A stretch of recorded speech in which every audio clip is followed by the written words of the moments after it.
Okay, so in this module, we're going to go over contracts. Contracts are so important in running your business. What is a contract?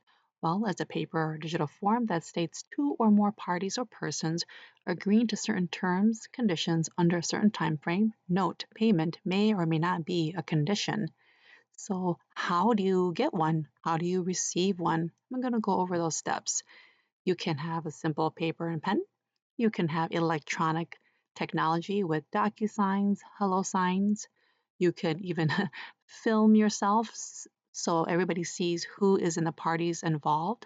You could have witnesses, other people to witness and to testify, yes, they saw something and they know that a transaction took place.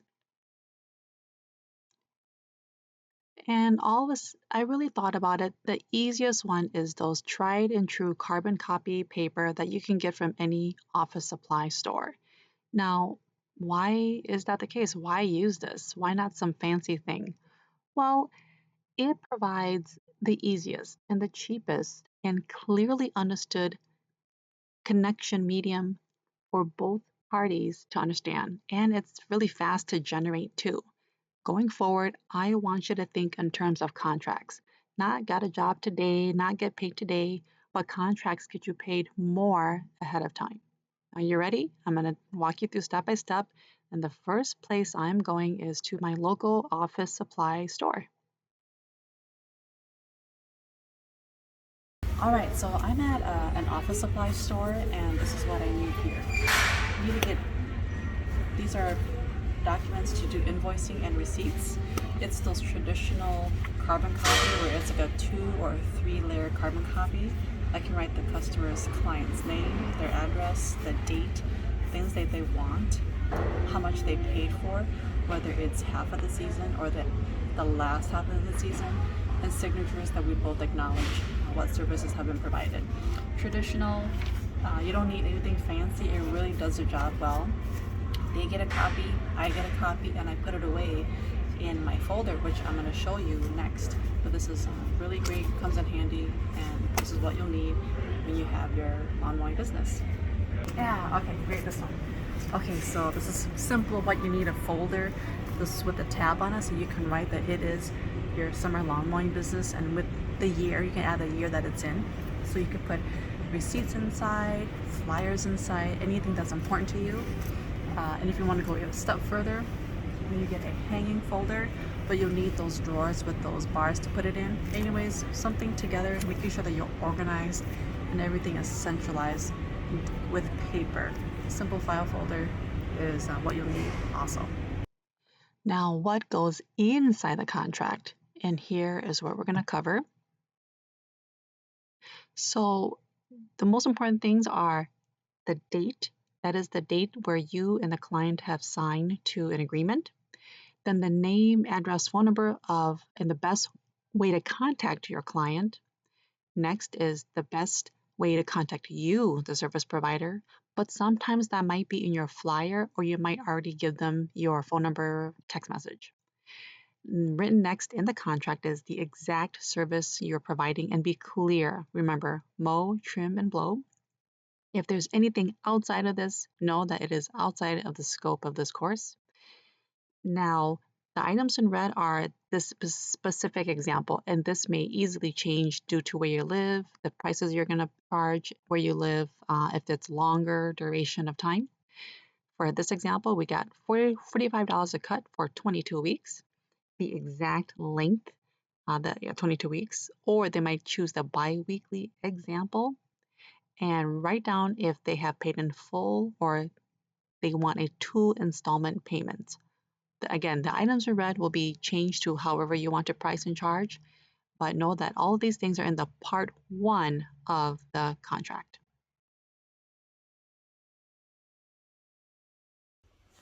Okay, so we're at the point where you have talked to a potential client. Sometimes that's called a lead, and you're ready to meet with them very, very soon.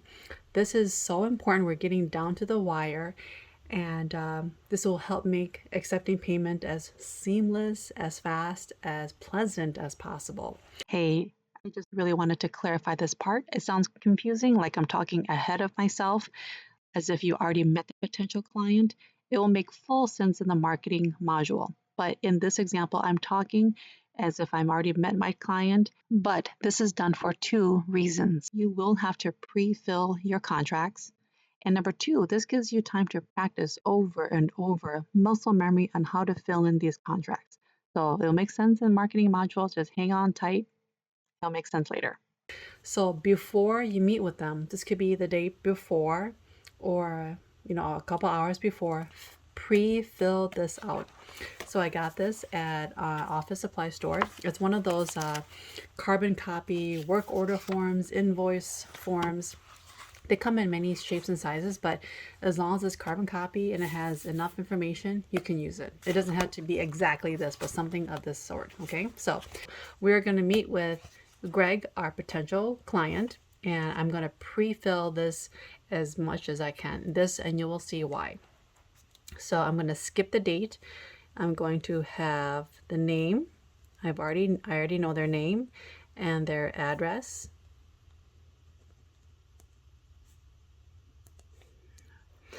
And then their phone number is, I'll just put one down.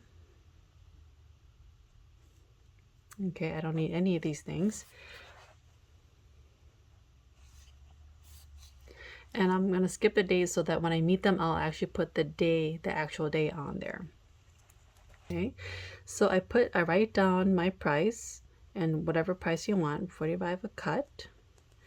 And I'm going to start making I'm going to start making some options here so that both the potential client and I can decide which one they're going to shoot for. I'm going to write down weekly, bi-weekly,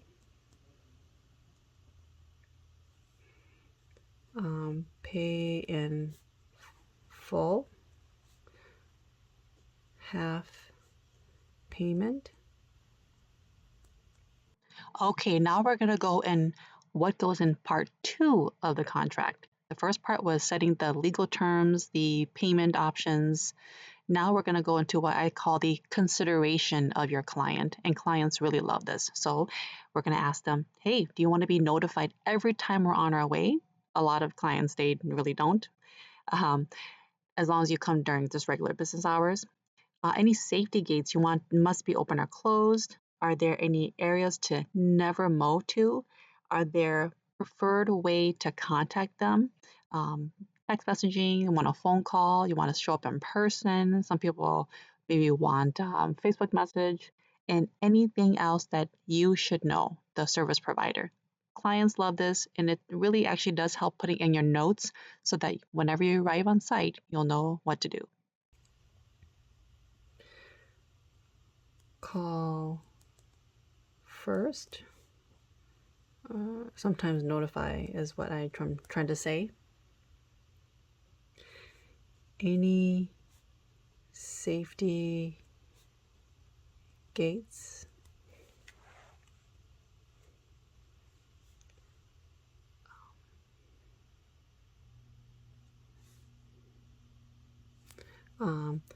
Times not to mow.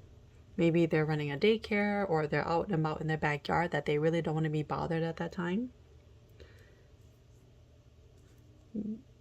Preferred contact. Anything else? Okay, so this establishes they know my rate I'm going to cut. They'll tell me if they want it weekly, bi-weekly, to the end of the summer, pay in full or half payment. And this is where I'm going to write off everything that these are so far the most important questions that both the client and I will need to know with each other. And then after that, I'll write the total. And in this section, I like to say that I have received payment if it was cash, if it was a check, if it was PayPal, Venmo, Zelle. And once they sign and I sign, this invoice becomes a receipt. They keep this yellow copy, I keep this top copy, and I put it in my folder. in my folder here, be stored away. And then I also like to write down summer lawn jobs 2021. It keeps me organized. And here's a real example of one of my invoices. This is Miss Doreen, lovely lady. Now put in all her information that's been blocked out. So the top half is all the terms that we said, and the bottom half was the considerations. What's important to her, any gates, want to be notified. In that box, I did put down my information and also made a note that she chose the two installment payments. So I noted myself, she paid first half, and in June, I'll contact her again to pay the other half. Very important, not just for the client, but for you to remember to pick up the second payment should they choose two installment payments. Okay, you're doing great. You just learned contracts. What goes in a first of all, what is a contract? What goes in a contract? All the different parts to it. Why do we need it? How to create one step by step. And you will need this as you have your easy, profitable summer lawn mowing business. It shows just a sense of as professionalism and organizing. You will thank yourself later. It helps keep billing, collecting payment, all ready to go. It brings forth clarity. People, and I've learned that people just want a lot of clarity. If a party one says they offer this, party two understands all those terms. Clarity and transparency. People are very happy as long as things are clear, and you will really build a successful summer lawn mowing business. Okay, homework. You got a little bit of homework to do, and it's going to help. Number one, go to your local office supply store, get that order form carbon copy paper, come home and start writing. Practice, write. Make up names, write down your family members' names, write down your pets' names, write down those key price terms, write down those consideration questions, write it over and over again so that you're confident when you approach your potential client what to show them, how to jot it down, the pricing, everything is checked, making sure they both sign, everything is clear. If you need to go back to the billing module, go back and know what to charge. This will transform you from just being a person who knows how to mow lawns to knows how to connect with your client. All makes a difference for you to have an easy and profitable summer lawn mowing business. And you are ready for the next module.